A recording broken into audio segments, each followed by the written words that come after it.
Umunsi ku wundi umubiri wacu dusaba kuwitaho no kuwugaburira ibyawugirira akamaro. Mu byo tugaburira umubiri wacu biwufasha bitewe n'ibyo twawuhaye. Mu byo umubiri wacu ukenera kugira ngo twe ikiremwamuntu tube tumeze neza, harimo intungamubiri tugaburira. Izo ntungamubiri tuzikura ahantu hagiye hatandukanye. Abe mu byo twariye twavuga nk'ibiryo, imbuto n'ibindi dushobora kuba twarya, ndetse no mu byo tunywa harimo nk'amazi, amata n'ibindi byo kunywa dushobora kuba twafata. Imbuto ni ingenzi cyane mu buzima bwacu bwa buri munsi. Uyu munsi tugiye kwibanda ku mumaro wo kurya urubuto rw'inkeri bifitiye umubiri wacu mu buzima bwa buri munsi. Muraho, ni Yambi Santi Angel, mbahaye ikaze mu kiganiro Itara ry'Ubumenyi. Ubundi mu busanzwe inkeri ni utubuto duto dutukura cyane, turyohera kandi duhumura neza. Twera ku gihingwa gifite indabo z'umweru. Inkeri zibamo amoko agiye atandukanye. Hari ubwoko bwa blueberry na raspberry ndetse n'ubusanzwe iri rusange ya strawberry. Ikindi kandi inkeri ziba mu bwoko bw'imbuto zifite utubuto duto twinshi. Imbuto z'inkeri zera cyane mu bice bibamo ubukonje. Urubuto rw'inkeri ruba rutukura cyane iyo ruhiye neza. Inkeri zishobora kuribwa zonyine cyangwa se zigakoreshwa mu bundi buryo, mu mata, umutobe, ice cream cyangwa zigakoreshwa muri keke. Inkeri zikoreshwa nanone mu gukora imibavu, bombo zitandukanye, utuvuta two ku munwa tuzwi nka rabero n'ibindi byinshi zifashishwamo. Reka nkubwire akamaro ko kurya inkeri ku buzima bwacu bwa buri munsi. Inkeri zongerera umubiri wacu imbaraga. Ubushakashatsi bwerekanye ko muri grama 100 z'inkeri habamo kalori 32 zifite ibinure bike cyane, zihwanye na 0.3 by'amagarama. Inkeri zikungahaye ku ntungamubiri zihagije umubiri ukenera, aho twavuga nka vitamini zigiye zitandukanye inkeri ubwazo ziba zifitemo, n'imyunyungugu umubiri wacu ukenera iba muri uru rubuto rw'inkeri. Inkeri zigisarurwa cyangwa zimaze igihe gito zisoromwe ni nziza cyane ku buzima bwacu bwa buri munsi. Kuba twazikoresha ni byiza cyane. Inkeri zigisarurwa akenshi ni isoko ikomeye cyane ya vitamini C. Muri grama 100 z'inkeri usangamo ingana na miligramu 58.8. Ni ukuvuga ko ziba zingana na 98% ya vitamini C umubiri ukenera ku munsi. Kurya akenshi imbuto zikungahaye kuri vitamini C biha umubiri ubushobozi bwo kurwanya indwara zituruka kuri mikrobe no gusohora uburozi butandukanye mu mubiri wacu. Kurya inkeri cyane bikugabanyiriza ibyago byo kurwara indwara z'umutima.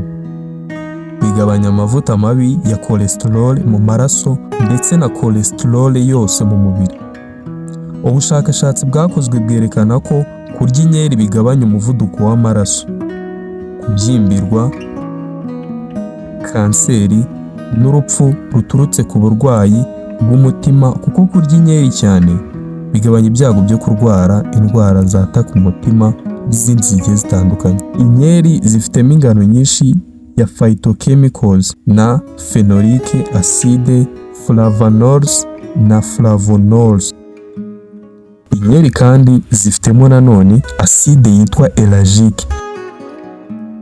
Iyi acide izwiho kurwanya kanseri cyane kuko ibuza uturemangingo twa kanseri gukura. Inkeri ni ingenzi.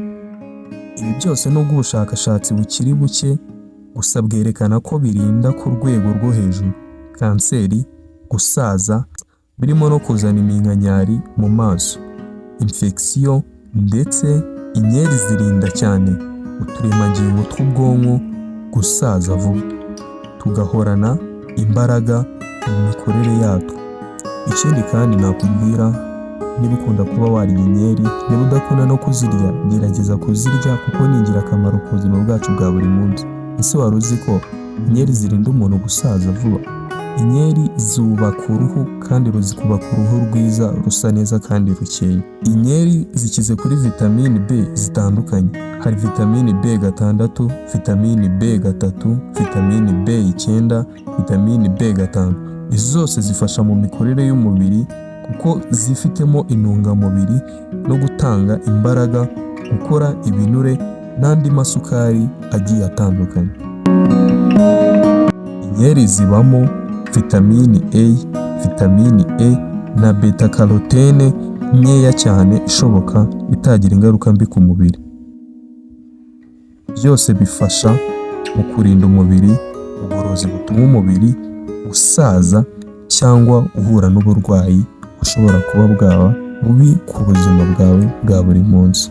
Mu nkeri kandi by'umwimerere hagaragaramo imyunyungugu myinshi y'ingirakamaro nka potasiyumu, manganese, ubutare, iyodine, umuringa na fluorine.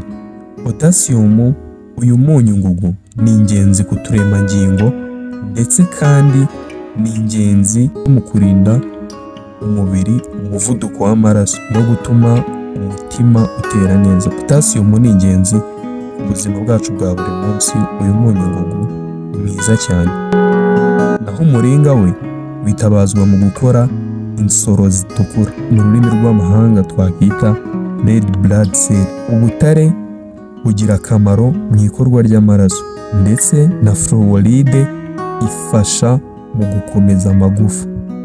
Iyi fluoride yenda gukora neza undi munyungugu uzwi nka calcium. Calcium nayo